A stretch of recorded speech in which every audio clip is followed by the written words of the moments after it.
Hello everyone, আসসালামু আলাইকুম। আজকে এই সাদা পুঁতি আর কিছু ডরি দিয়ে আপনাদেরকে জামার ভিতরে কীভাবে সুন্দর করে ডিজাইন করতে পারেন সেটা আপনাদের সাথে শেয়ার করব। চলুন তাহলে সহজ করে আপনাদের সাথে একটু শেয়ার করার চেষ্টা করি। এর জন্য আমি সাদা পুঁতি আর এখানে গোল্ডেন কালার ডরি 5 টাকা দামের যেগুলো পাওয়া যায় সেগুলো নিয়েছি। আর ডরির প্রথম মাথাটা আমি একটু পুড়িয়ে লক করে নিয়েছি। তারপর একটা একটা করে পুঁতি আমি ভিতর দিয়ে দিয়েছি। যতগুলো আপনাদের প্রয়োজন ততগুলো পুঁতি আপনারা ভিতরে দিয়ে দিবেন। আর যদি পরে প্রয়োজন হয় তাহলে পিছন দিক দিয়েও দিতে পারেন। তারপর পুঁতি ভরা অবস্থায় আমি দেখুন একটু এভাবে শেপ দিয়ে ডিজাইন করে নিচ্ছি। একটি সুতি কাপড় নিয়েছি আর সেটা মেশিনে দিয়ে নিয়েছি। এখন মাঝ বরাবর সেই পুঁতি আর ডরিটা বসিয়ে একটা শেপ দিয়ে আমি যে শেপটা দেখিয়েছিলাম ঠিক সেই শেপের মতো করে দিয়ে একটা একটা করে সেলাই করে নিতে হবে। এটা কিন্তু মাঝ বরাবর রেখে সেলাই করে নিতে হবে।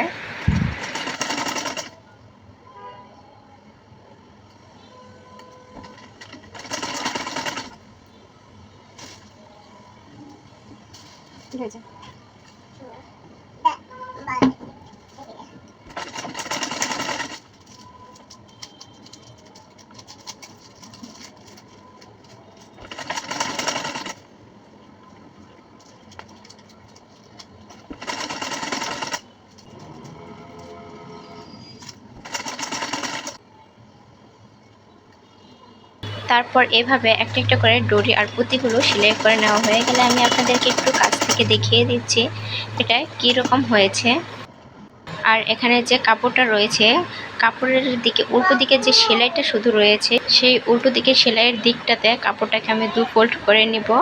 তারপর যে কাপড়টাতে আমি বসাবো সেই কাপড়ের বিপরীত দিকে বসিয়ে আমি এটা এভাবে সেলাই করে নেব।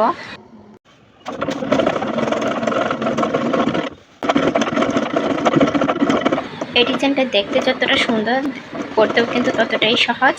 আপনারা চাইলে কিন্তু বাসায় জামার হাতায়, গলায় অথবা প্যানেলে কিন্তু লাগিয়ে নিতে পারেন। এরকম আরও নিত্য নতুন ডিজাইন পেতে অবশ্যই আমার চ্যানেলটি সাবস্ক্রাইব করবেন। আল্লাহ হাফেজ।